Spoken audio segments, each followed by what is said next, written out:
अस्सलाम वालेकुम friends, welcome in foodie wellness kitchen. Friends, आज की जो रेसिपी है वो हर घर की कहानी है जी। आज हम एक ज़बरदस्त सी रेसिपी बनाएंगे जी।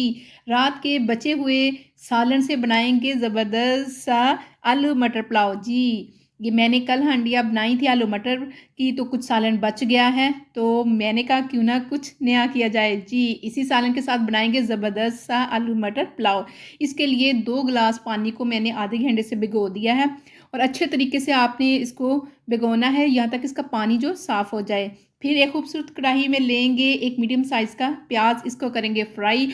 और इस दौरान आपने जल्दी से वीडियो को लाइक करना है, शेयर करना है। अभी तक चैनल को सब्सक्राइब नहीं किया तो ज़रूर कर देना है। जैसे ही प्याज थोड़ा सा फ्राई हो जाएगा, इसको ज़्यादा नहीं करना, जस्ट इसका थोड़ा सा गोल्डन करना और इसमें शामिल कर देना है अदरक लहसुन का पेस्ट, तकरीबन 2 चम्मच। और इसकी करेंगे थोड़ी सी भुनाई ताकि यहाँ पर प्याज का ज़्यादा कलर जो है वो ब्लैक ना हो। तो फिर इसमें शामिल करेंगे एक मीडियम साइज़ का चॉप किया हुआ टमाटर, 3 सब्ज़ मिर्चें।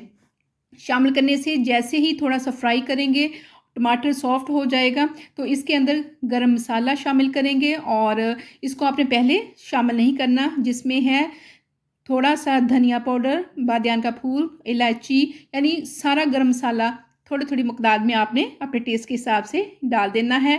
और भुनाई पे कोई कंप्रोमाइज़ नहीं, क्योंकि हम रात के बचे हुए खाने से बना रहे हैं आलू मटर पुलाव, तो इसलिए थोड़ी-सी भुनाई करें ताकि टेस्ट थोड़ा-सा अच्छा डेवलप हो। और जैसे ही मसाले की भुनाई हो जाएगी तो इसमें थोड़ा-सा स्पाइसेस शामिल करेंगे, जिसमें हल्दी, नमक और एक चिकन क्यूब। चिकन क्यूब डालने से जो रेसिपी है वो बहुत नेक्स्ट लेवल की और रिच फ्लेवर हो जाएगा आलू मटर पुलाव का। तो यहाँ पर बुनाई हो चुकी है मसाले की। अब इसमें शामिल करेंगे तकरीबन थोड़ा-सा पानी। पानी शामिल करने से यहाँ प्याज़ का और मसाले का जो फ्लेवर है बिल्कुल लॉक हो जाएगा, ज़्यादा ब्लैक नहीं होगा। और टमाटर को थोड़ा-सा आपने मैश कर लेना है, ठीक है ना? और इस रेसिपी को आपने ज़रूर ट्राई करना है। फिर इसमें 3 ग्लास पानी शामिल करने हैं। 2 ग्लास चावल हैं तो 4 ग्लास पानी जाने हैं, लेकिन यहाँ पर आपने 3 ग्लास पानी डालने हैं, क्योंकि जो हमारा सालन है उसमें ऑलरेडी शोरबा मौजूद है। इसलिए इस टिप को आपने ज़रूर ज़हन में रखना है, ठीक है ना? और यहाँ पर ढक्कन दे देंगे, जैसे ही पानी को बॉयल आएगा तो इसमें नेक्स्ट स्टेप करेंगे। अगर आपके बच्चे सब्ज़ी नहीं खाते तो फिर आपने ये ज़रूर ट्राई करनी है, कोई भी टेबल खाने वाले टेबल से उठ के नहीं जाएगा। जैसे ही पानी में बॉयल आ जाएगा तो हमने जो लेफ़्ट ओवर हमारा सालन है आलू मटर का वो शामिल कर देना है। आपने पहले शामिल नहीं करना, क्योंकि वो ऑलरेडी पका हुआ है, इसलिए जब पानी में बॉयल आएगा फिर आपने शामिल करना है सालन। और ये देखें, जैसे ही 1 से 2 बॉयल आएँगे इसमें शामिल कर देंगे भिगोए हुए चावल और यहाँ पर अच्छे तरीके से मिक्स करेंगे। बर्तन को सही तरीके से साफ़ करना है, इससे बरकत होती है खाने में, कोई चीज़ वेस्ट नहीं होनी चाहिए।